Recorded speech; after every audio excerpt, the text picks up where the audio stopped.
रात गहरी हो चुकी थी। मदीना की गलियां खामोश थीं। हवा हल्की हल्की चल रही थी, लेकिन एक शख्स ऐसा था जो सो नहीं रहा था। वो थे अमीरुल मोमिनीन हजरत उमर फारूक आरच। उस रात भी अपनी आदत के मुताबिक शहर का दौरा करने निकले। उनके साथ उनका वफादार गुलाम असलम भी था।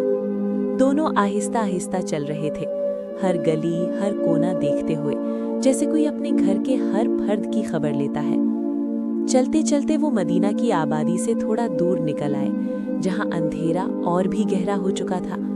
अचानक हजरत उमर आरिच की नजर दूर एक हल्की सी रोशनी पर पड़ी, जो अंधेरे में चमक रही थी। ये रोशनी किसी चूल्हे की थी या किसी मजबूरी की कहानी, ये समझना जरूरी था।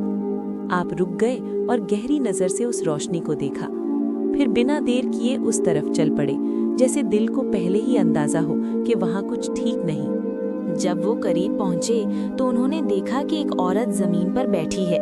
उसके आसपास छोटे छोटे बच्चे हैं जो जोर जोर से रो रहे हैं।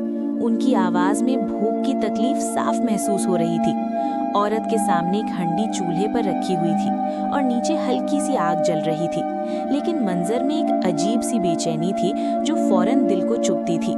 हजरत उमर रज़ियल्लाहु अन्हु ने आगे बढ़कर नरमी से पूछा कि बच्चे क्यों रो रहे हैं। औरत ने थकी हुई आवाज में जवाब दिया कि वो भूखे हैं।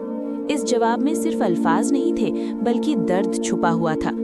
आपने फिर पूछा कि हंडी में क्या पक रहा है, तो औरत की आंखों में आंसू आ गए और उसने कहा कि कुछ भी नहीं, सिर्फ पानी उबाल रही हूँ ताकि बच्चे समझें कि खाना तैयार हो रहा है और सो जाएं। ये सुनकर हजरत उमर रज़ियल्लाहु अन्हु के दिल पर बिजली सी गिर गई। ये वो लम्हा था जहाँ एक हुक्मरान का दिल एक बाप के दिल में बदल गया। और जब औरत ने ये कहा कि अल्लाह उमर से इसका हिसाब लेगा, तो ये अल्फाज सीधा उमर रज़ियल्लाहु अन्हु के दिल में उतर गए। उनका चेहरा बदल गया, उनकी रूह लरज उठी और फौरन उन्होंने फैसला किया कि अब देर की गुंजाइश नहीं। आपने असलम से कहा कि फौरन बैतुल माल चलते हैं। दोनों तेज कदम उठाते हुए वापस मदीना की तरफ रवाना हो गए। रात और गहरी हो रही थी, लेकिन उमर रज़ियल्लाहु अन्हु के दिल में एक आग जल रही थी।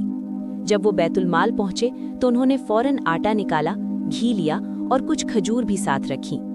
असलम ने अर्ज की कि हुजूर मैं उठा लेता हूँ, लेकिन उमर रज़ियल्लाहु अन्हु ने सख्त लहजे में जवाब दिया कि क्या क़यामत के दिन मेरा बोझ भी तुम उठाओगे। ये कहकर उन्होंने खुद बोरा उठाया और अपने कंधे पर रख लिया। ये मंजर तारीख का वो लम्हा है जहाँ एक अजीम हुक्मरान अपनी रियाया के लिए गुलाम बन गया। रात की तारीकी में वो आटा लेकर चल रहे थे।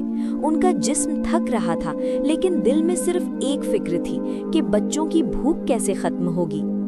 जब वो वापस उस औरत के पास पहुंचे तो फौरन काम शुरू कर दिया।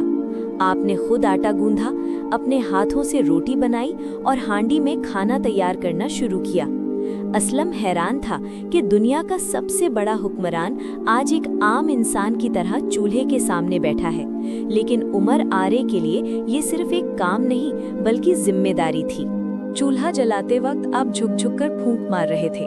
धुआं उनकी दाढ़ी में भर रहा था, आंखों में जलन हो रही थी, लेकिन आप रुके नहीं। ये वो सीन था जहां इंसानियत अपनी सबसे खूबसूरत शक्ल में नजर आती है।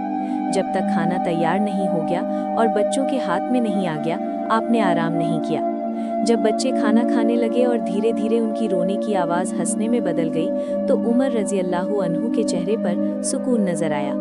आप थोड़ी देर वहां बैठकर उन्हें देखते रहे, जैसे कोई बाप अपने बच्चों को खुश देखकर सुकून महसूस करता है।